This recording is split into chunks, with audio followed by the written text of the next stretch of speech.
जिन लोगों का सरनेम शेख होता है ना, खुश हो जाती है, अब्दुल कादिर तो हमारा खानदान, हमारे फैमिली मेंबर था। मैंने कहा अल्लाह के बंदे, शेख के माने अरबी में आते बुजुर्ग आदमी। इसका ये मतलब नहीं कि तेरे खानदान का था। शेख अब्दुल कादिर जिलानी का खानदान अगर खोले ना तो लिखा है कि उनके बाप का रिश्ता पहुंचता है हजरत हसन की तरफ और माँ का रिश्ता पहुंचता है हजरत हुसैन की तरफ। मेरे दोस्तों, नबी के दो नवासों के दरमियान में अब्दुल कादिर पैदा हुए थे। मेरे दोस्तों, ये पीराने पीर शेख अब्दुल कादिर जिलानी रहमत, उनके बड़े बेटे का नाम क्या बताया मैंने? शेख अब्दुल। मुझे सिर्फ एक बात बतानी, जब उनका आखिरी वक्त आया, अल्लाह अकबर, मेरे दोस्तों, अल्लाह वाला जाता है तो बड़ी शान से जाता है। अरे जाता है ना बड़ी शान से। अल्लाह ताला हमको भी प्यार मोहब्बत से ले जाए। भाई मरना तो है ना, अल्लाह भाई दुआ करो अल्लाह मदीने की मौत नसीब फरमाए। मेरे दोस्तों, पीराने पीर शेख अब्दुल कादिर जिलानी रहमतुल्लाह अलैह का आखिरी वक्त, आखिरी घड़ी, 91 ईयर्स की उम्र हो चुकी थी। शेख अब्दुल कादिर जिलानी रहमतुल्लाह, आखिरी घड़ी, तीनों बेटे, और तीनों बेटे भी माशाअल्लाह, भाई वली का बेटा वली। बड़े बेटे कौन? शेख अब्दुल वहाब। उन्होंने पूछा, अब्बा जा रहे हो, क्या लेके जा रहे हो? देखो बेटे ने भी कैसा सवाल पूछा, अब्बा, ए पीराने पीर, अब्बा क्या लेके जा रहे हो? शेख अब्दुल कादिर जिलानी ने फरमाया, बड़े बेटे से कहा, अब्दुल वहाब फिक्र मत कर, तेरा बाप तौहीद लेके जा रहा है, तेरा बाप तौहीद लेके जा रहा है। इस दिल में एक ही बात है, ला इलाहा इल्लल्लाह, ला इलाहा इल्लल्लाह, इस दिल में वही बात है। तो दूसरे बेटे शेख अब्दुल अजीज ने जब सुना कि अब्बा तौहीद लेकर जा रहे हैं, दूसरे बेटे का नाम क्या? शेख अब्दुल अजीज। उन्होंने जब सुना तो कहा, अब्बा अल्लाह आपको जन्नत नसीब करे। भाई बेटे ने कहा, आपके दिल में जब तौहीद है, अल्लाह आपको जन्नत नसीब करे। शेख अब्दुल कादिर जिलानी 91 ईयर्स हंस पड़े, हंसते हंसते कहा कि बेटा अब्दुल अजीज कैसी दुआ देता, जन्नत की दुआ देता। अरे 30 साल हो गए रोजाना खुदा तेरे बाप को जन्नत बता रहा है, 30 साल से रोजाना खुदा तेरे बाप को जन्नत बता रहा। अरे जन्नत छोड़, ये दुआ मांग, अल्लाह अपना दीदार मुझे नसीब कर देवे। तो तीसरे बेटे थे शेख अब्दुल जब्बार। तीसरे बेटे का नाम क्या? शेख अब्दुल जब्बार। उन्होंने कहा, अब्बा, इसलिए कि जब आखिरी घड़ी आई, अब्बा की आंखों में आंसू आ गए, तो पूछा कि अब्बा बदन में दर्द होता है? भाई कहीं बदन में दर्द होता? मेरे दोस्तों, ये जवाब अल्लाह का वली दे सकता। जब तीसरे बेटे शेख अब्दुल जब्बार ने पूछा कि अब्बा कहीं बॉडी में आपको दर्द होता है? तो क्या कहा, रे बेटा 91 साल का तेरा बूढ़ा बाप, भाई तेरी बूढ़ी सवारी, ये सर के बाल से लेकर पांव का नाखून, मेरा पूरा बदन दर्द करता है, लेकिन बेटा अल्लाह की कसम मेरे दिल में बिल्कुल दर्द नहीं, इसलिए कि दिल में मैंने सिर्फ खुदा को बिठाया था, मेरे दिल पर कोई असर नहीं, इसलिए कि दिल में मैंने किसको बिठाया था? अल्लाह को बिठाया। फिर मेरे दोस्तों क्या हुआ? तीनों बेटे अभी बाप को देख रहे, बाप को देख रहे, और लिखा है किताबों में, बाप ने 3 मरतबा कहा अल्लाह अल्लाह अल्लाह, और चौथी मरतबा ला इलाहा इल्लल्लाह का, और कहा कि मेरे बेटे अब थोड़ा हट जाओ, फरिश्ते मेरी मुलाकात के लिए आ रहे हैं। और मेरे दोस्तों आंखें बंद हो गई, ऐसे प्यारे अल्लाह के वली। लेकिन आज इनकी हालत हमको मालूम, भाई इनकी हालत हमको मालूम। अगर आप कहो तो मैं 1-2 इनकी और बातें बताऊं? बताऊं? वक्त तो नहीं होता आपका। अब आपको देखकर मेरी तबीयत भी अच्छी हो गई माशाअल्लाह। भाई बताओ, एक बात बताओ, यानी कितने जबरदस्त लिखा है कि ये 4.5 साल की उम्र में कुरान के हाफिज हो गए थे शेख अब्दुल कादिर जिलानी, 4.5 साल की उम्र में कुरान के। और ये भी किताब में लिखा कि जब अपनी उम्र के 13 साल को पहुंचे, 13 साल का तो बच्चा ही होता, बालिग नहीं होता, लेकिन 13 साल की उम्र को पहुंचे तो बगदाद में हदीस का सबक पढ़ाते थे, जहां तक आंखें जाती थी वहां तक इनके तलबा बैठे हुए होते थे। और बड़े बूढ़े, कोई 80 साल का, कोई 90, बूढ़े भी बैठते थे। एक छोटा सा तख्ता, ये 13 साल का बच्चा बैठ जाता था और ऐसे हदीस पढ़ाता था कि फरमाते 13 साल की उम्र में 2000 हदीसों का मैं हाफिज हो चुका था, 2000 हदीसों के हाफिज हो गए थे। और एक मरतबा क्या हुआ, किताबों में लिखा, एक मरतबा क्या हुआ, सबक पढ़ा रहे थे, ओ बड़ा मजमा, उसमें कोई 70 साल का, कोई 65, कोई 70, सब बैठे, ये सबक पढ़ा रहे थे। और एक चिड़िया आ गई, क्या आ गई, एक छोटी सी चिड़िया सबक में आ गई। तो इन्होंने देखा वो खूबसूरत चिड़िया, तो सबक पढ़ाते पढ़ाते उछल पड़े, और कभी चिड़िया को पकड़ने इधर भागे, कभी उधर भागे, कभी इधर भागे। बस छोटा बच्चा होता कभी इधर, तो सारे बड़े बड़े लोग कहने लगे, ओ हमारे मौलाना को क्या हो गया। तो इन्होंने भी देखा, ओ सब लोग मुझे तो बहुत अजीब अजीब है ना, इसलिए कि भाई कोई मौलाना हंस भी पड़े तो गुनाह हो जाता है। भाई मौलाना हंस भी पड़े तो, कोई मौलाना अच्छी गाड़ी में बैठे तो ओ ये कैसे अच्छी गाड़ी में बैठ गया, तो क्या अच्छी गाड़ी तेरे लिए जन्नत से उतरी थी, तू बैठे तो कुछ नहीं, मौलाना बैठे तो। मौलाना अगर रास्ते में खड़े होकर हंस पड़े, एक जो मौली साहब ने रास्ता में उभा लेने हंसते थे, भाई ये अजीब गरीब बात है। अरे ऐसा होता है कि नहीं होता? अल्लाह हिफाजत फरमाए। अरे मेरे दोस्तों बल्कि सोच, वो रास्ते में हंसता है वो तो जन्नत में भी हंसने वाला है। अरे वो तो अल्लाह ने उसके दिल में कुरान का नूर उतार दिया है, वो तो जन्नत में भी हंसने वाला। लेकिन तू यहां भी नहीं हंसा, वहां भी नहीं हंसेगा। اللہ ہم سب کی حفاظت فرمائے. تو وہ پیرانے پیر کتنی عمر تھی بھائی, کتنی عمر تھی؟ وہ چڑیا کو پکڑنے ادھر ادھر. تو جب انہوں نے دیکھا کہ سارے لوگ دیکھ رہے کہ یہ شیخ الحدیث کو کیا ہو گیا بھائی, یہ تو شیخ الحدیث تھے. تو جب انہوں نے دیکھا کہ ہاں لوگ تو چپ چاپ آ کر بیٹھ گئے, گردن جھکا دی, اور کتنا اچھا جملہ کہا کہ بھائی مجھے معاف کرنا, علم کے اعتبار سے بوڑھا ہو گیا ہوں لیکن عمر کے اعتبار سے تو ابھی بچپنا ہی ہے. کتنے اچھے انداز میں فرمایا, علم کے اعتبار سے بوڑھا ہو گیا لیکن عمر کے اعتبار سے تو میں بچپنا ہی ہے, اس لیے میرے بچپن کی اس چیز کو تم لوگ معاف کر دینا. میرے دوستوں, اور علم بھی کیسا تھا, ان کو علم کی ایک جھلک بتا دوں میں. آپ لوگوں کو دیر تو نہیں ہو رہی بھائی, میں بھائی سے اجازت لے لوں بھائی, کوئی دیر تو نہیں. ایک بات بتا دوں میں, علم کی بات, اتنی پیاری علم کی بات ان کی. لکھا ہے کہ 13 سال کی عمر تھی. کتنی؟ ان کو خبر ملی کہ ان کے یہ بغداد میں یا عراق میں کوئی شہزادہ تھا, اس نے ایک قسم کھا لی. بھائی وہ شہزادے کو بھی ہری ہری سوچتی, ہم لوگوں کو بھی کبھی کبھی پیسہ بہت ہوتا ہے نا تو بہت ہری ہری سوچتی ہے. پیسہ زیادہ ہوگا نا تو بہت اچھلے گا. یہ شادی کا معاملہ آیا تو 2-4 لاکھ پاؤنڈ خرچ ہو جاتے کہ نہیں ہو جاتے؟ ارے ہو جاتے کہ نہیں ہو. اور کیا سمجھتا کہ سارے لوگ میری تعریف کرتے ہوں گے, لیکن میرے دوستوں کوئی تعریف نہیں کرتا. کیوں نہیں کرتا؟ جب اوپر والا نہیں کرتا تو نیچے والا کہاں سے تعریف کرے گا؟ بھائی کوئی تعریف کرے گا؟ اب وہ جو اس زمانے کا شہزادہ ہوا, اس نے ایک عجیب طرح کی قسم کھائی. کیا قسم کھائی؟ قسم کھائی کہ میں ایک عبادت کروں گا, اور وہ عبادت دنیا میں کوئی بھی نہیں کرتا ہوگا, تب تو ٹھیک ہے, لیکن اگر میں عبادت کروں اور دنیا کے کونے میں کوئی وہی عبادت کرتا ہوگا تو میری بیوی کو 3 طلاق. اب بتاؤ کیسی قسم. یہ طلاق تو بڑی عجیب بات ہے. یہاں بھی میں اپنے جوانوں کو دیکھتا ہوں, ایسا لگتا ہے کہ وہ بندوق میں 3 گولی خدا نے دی, جب چاہے اس کو اڑا دے, ہے نا. اور ہمارے بھائی لوگ معاف کرنا, ہم لوگ بیوی کو بہت دھمکی دیتے کہ نہیں دیتے؟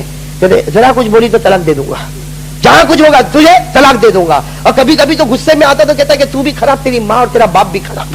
ارے اس کی ماں اور باپ نے تیرا کیا بگاڑا تھا؟ کچھ بگاڑا تھا؟ تو وہ بغداد میں, عراق میں کسی شہزادے نے قسم کھا لی. بھائی کسی شہزادے نے قسم کھا لی. کیا قسم کھا لی؟ کہ میں عبادت کروں گا اور پوری دنیا میں اکیلا میں ہی وہ عبادت کروں گا, میرے ساتھ کوئی بھی وہ عبادت نہیں کرے گا, اور اگر کوئی کرے گا تو میری بیوی کو 3 طلاق. اب پورے بغداد کے علماء جمع ہو گئے کہ بھائی ایسا کیسے؟ اس لیے کہ یہ نماز پڑھے گا تو دنیا میں کوئی نہ کوئی تو نماز پڑھتا ہوگا. ارے پڑھتا ہوگا نا, تو بیوی کو 3 طلاق ہو جائے گی. ارے یہ قرآن پڑھے گا تو دنیا کے کونے میں کوئی نہ کوئی تو قرآن پڑھتا ہوگا, تو طلاق. سارے علماء نے کہا کہ بھائی یہ تو بیوی کو 3 طلاق ہونا ہی ہونا, اس لیے کہ جب یہ عبادت کرے گا دنیا کے کونے میں کوئی نہ کوئی عبادت کرے گا تو طلاق ہو جائے گی. یہ 13 سال کے پیرانے پیر وہاں پہنچ گئے. کہا اس مسئلے کو میں حل کرتا ہوں, اس مسئلے کو میں حل کرتا ہوں. کہو سبحان اللہ.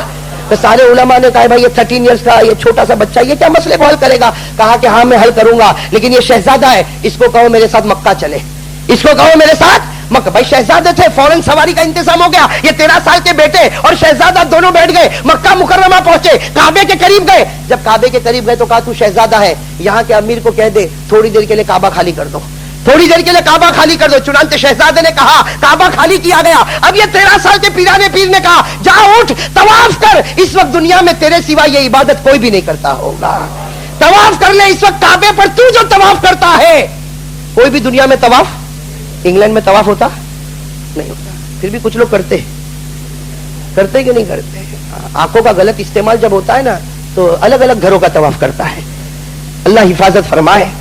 تو پیرانے پیر نے فرمایا, اور 13 سال کے بچے نے فرمایا کہ جا شہزادہ کعبے کا طواف کر, قسم اللہ کی تو وہ عبادت کرتا ہے کہ آج پوری دنیا میں کوئی عبادت نہیں کرتا. جب طواف کر لیا کہا جا, اب تیری بیوی کو 3 طلاق ہونے والی نہیں ہے. شرط پوری ہو گئی. میرے دوستوں بتاؤ اللہ نے کیسا علم دیا تھا پیرانے پیر شیخ عبد القادر جیلانی کو. اللہ تعالیٰ محبت نصیب فرمائے, اللہ اپنے ولیوں کی محبت نصیب فرمائے. خیر میرے دوستوں میں اپنی بات کو ختم کرتا ہوں. ختم کرنے سے پہلے ایک بات کہوں گا بھائی, پھر ایک مرتبہ کہہ دو جم کے لا الہ الا محمد. میرے دوستوں ہمارے نبی سے بڑھ کر کسی کا مقام نہیں. ہمارے نبی نے جو قانون بتایا میرے دوستوں اس کا انکار مت کرنا. میرے دوستوں میری ماں بہنوں کو کہوں گا, اللہ کے رسول نے جو پردے کا قانون بتایا انکار مت کرنا. ارے کہا کہ نہیں کہا؟ ہمارے نبی نے پردے کا کیسا حکم دیا کہ ایک نابینا آدمی گھر میں آ گئے. کون نابینا صحابی؟ وہ صحابی کو نظر نہیں آتا تھا, حضرت عبداللہ. کیا نام ہے؟ حضرت عبداللہ ابن ام مکتوم پورا نام ہے, لیکن میں اتنا بتاؤں حضرت عبداللہ نظر نہیں آتا تھا. نظر گھر میں آ گئے, اللہ کے رسول بیٹھے, ان کو نہیں معلوم, وہ آ گئے اللہ کے رسول کے پاس. اللہ کے رسول کے پاس ایک طرف ام سلمہ, ایک طرف میمونہ. اللہ کے رسول کی 2 بیویاں بیٹھی. کون؟ ام سلمہ اور ہمارے نبی نے کیا فرمایا, اے ام سلمہ میمونہ پردہ کرو, احتجبا منہ, پردہ کرو, وہ عبداللہ ہے پردہ کرو. ہمارے نبی نے اپنی بیوی کو حکم دیا کہ پردہ کرو. تو دونوں بیویوں نے کیا کہا, اللہ کے رسول کیوں پردہ کریں, ان کو تو نظر بھی نہیں آتا. भाई उनको कहा, उनको तो नजर नहीं आता, वो तो हमको देखते भी नहीं। हमारे नबी ने क्या फरमाया, अफा अमिया वाने अंतुमा, अरे उनको नजर नहीं आता, क्या तुम दोनों अंधी हो चुकी हो? तुम दोनों अंधी हो चुकी हो, भाई उनको नजर नहीं आता लेकिन तुम तो उसको देख रही हो। मेरे दोस्तों, इससे अंदाजा लगाओ हमारे नबी की बीवी से बढ़कर कोई पाक दामन नहीं होगी। अरे होगी कोई? कह दो कसम अल्लाह की, हमारे नबी से बढ़कर कोई पाक, हमारे नबी की बीवी से बढ़कर कोई पाक दामन औरत पैदा हुई नहीं और पैदा होगी नहीं। हमारे नबी की जितनी बीवियां हैं वो सब की सब पाक दामन है। मेरे दोस्तों, इतनी पाक दामन है कि अल्लाह को अपने महबूब को जब बीवी देनी थी तो अल्लाह ने वही दी होगी जिसकी पाक दामनी की कसम अल्लाह ने आसमानों पर खाई होगी। मेरे दोस्तों, हमारे नबी की हर बीवी पाक दामन, इसीलिए आयशा पर जीना की तोहमत लगी थी ना, लगी थी ना, आयशा पर जीना की तोहमत लगी। और जब हमारे नबी को थोड़ा सा शक हो गया, भाई हमारे नबी को थोड़ा सा डाउट हो गया, तो अल्लाह ने फरमाया अत्तय्यिबातु लित्तय्यिबीन वत्तय्यिबून लित्तय्यिबात। अल्लाह ने फरमाया मेरे नबी तू पाक है, तुझे वही बीवी दूंगा जिसकी पाकी का मैंने फैसला कर लिया है ना। इसलिए नापाक के साथ नापाक, पाक के साथ अल-खबीसातु लिल-खबीसीन वल-खबीसून लिल-खबीसात वत-तय्यिबातु लित-तय्यिबीन वत-तय्यिबून लित-तय्यिबात। खैर मेरे दोस्तों, मैं फिर अपनी माँ बहनों को एक बात कहूंगा कि देखो, अल्लाह करे ये जो आफत उठी है, अल्लाह हमको इसके दबाने की तौफीक अता फरमाए। और हम किस तरह दबाएंगे भाई? इस तरह दबाएंगे कि हम कहेंगे कि अब गैरों ने भी जब इस पर मजाक उड़ाना शुरू किया, अब मैं नबी के दामन को पकड़ने वाली बन जाऊंगी। मेरी माँ बहनें, कसम अल्लाह की, अगर इन हालात में अगर कोई माँ बहन पर्दा नहीं करती थी, लेकिन इन हालात में अगर वो पर्दा कर ले तो अल्लाह आसमान पर इतना खुश होगा कि कोई मेरे नबी के तरीके को दफन करना चाहता था, तूने उसको जिंदा कर दिया, जहां मैंने भी तेरे लिए जन्नत का दरवाजा खोल दिया। भाई होगा कि नहीं होगा? इसलिए मैं तो कहता हूं माँ बहनों के लिए गोल्डन चांस, बहुत कीमती मौका मिला। अगर ये चला जाएगा, मेरे दोस्तों मैं तो कहता हूं कि जब तवा गरम रोटी पका लो, अभी तवा गरम है, लोग पर्दे का इनकार कर रहे हैं, लोग पर्दे को फेंक रहे हैं, उस वक्त कोई अल्लाह की बंदी खड़ी हो जाए कि मेरे नबी की चादर को कोई उतार रहा, कोई फातिमा की चादर को फेंक रहा, कोई आयशा की चादर का जनाजा उठा रहा, आज उसी चादर को मैं सीने से लगाऊंगी। अल्लाह भी कहेगा जिस जन्नत में फातिमा, उसी जन्नत में मैं तुझे पहुंचा दूंगा, उसी जन्नत में मैं तुझे पहुंचा दूंगा जिस जन्नत में मैंने आयशा को रखा, जिस जन्नत में मैंने हफ्सा को रखा। कोई नबी की बीवियों की चादर उड़ाए और हम चादर पहना दे, अल्लाह हमारे तमाम गुनाहों को माफ कर देगा। इसलिए मेरी माँ बहने, पर्दा कर ले तो बहुत अच्छा होगा, और न करे अल्लाह के वास्ते इनकार न करे, वरना ईमान चला जाएगा। जो कुछ थोड़ा बहुत किया है वो सब का सब बेकार हो जाएगा। अल्लाह अमल की तौफीक अता फरमाएगा। आखिरी बात मेरे दोस्तों, देखो रमजान की मुबारक रात है, मैं भी बीमार थका हुआ, भाई दुआ करो, मेरे लिए भी दुआ करो, हम सब के लिए अल्लाह ताला हम सबको मगफिरत फरमाए। मेरे दोस्तों, एक वाकया बताकर बात खत्म करूंगा। मेरे दोस्तों, मैं अक्सर ये बताता हूँ, इसलिए बताता हूँ, अल्लाह करे कि मेरा और आपका दिल अल्लाह की रहमत की तरफ मुतवज्जे हो जाए। मेरे दोस्तों देखो, हम कितने भी गंदे, भाई सोचो हम कितने भी गंदे, लेकिन माफ कौन करेगा? अरे माफ कौन करेगा? अल्लाह। मेरे दोस्तों, हम कितने भी गंदे उसी के बंदे हैं, माफ वही करने वाला। और मेरे दोस्तों, हयातुल हैवान में एक अजीब वाकया लिखा, उसी पर अपनी बात खत्म करूंगा। हयातुल हैवान में लिखा, एक शायर था अबू नवास, क्या नाम था? मेरे दोस्तों, मैं तो कभी कभी कहता हूँ कि याद कर लो इस बात को, इतनी पक्की बात है। अल्लामा दमीरी रहमतुल्लाह अलैह की किताब हयातुल हैवान, उन्होंने कहा है कि अल्लाह करे कि ये हम सबको याद हो जावे। क्या लिखा? एक शायर था, क्या नाम था? अबू, बड़ा शराबी, कबाबी, जुआरी, पापी, बहुत ही ज्यादा गुनहगार था। मर गया तो लोग उसके जनाजे की नमाज में भी जाने को तैयार नहीं थे। इससे सोचो कि कितना पापी और कितना शराबी और कबाबी होगा। खैर मर गया, जनाजे की नमाज पढ़ ली गई, कुछ लोगों ने पढ़ा, नहीं पढ़ा, दफन कर दिया। खैर दफन कर दिया, कुछ दिन गुजरे, ए अबू नवाज तू जन्नत में, तेरे बारे में तो अभी भी सब लोग तेरे शराबी, कबाबी, जुआरी होने की बातें कर रहे, तो जन्नत में घूम रहा। तो अबू नवाज ने क्या कहा कि हाँ था तो मैं शराबी, कबाबी, जुआरी, जहन्नमी था, लेकिन मरने से पहले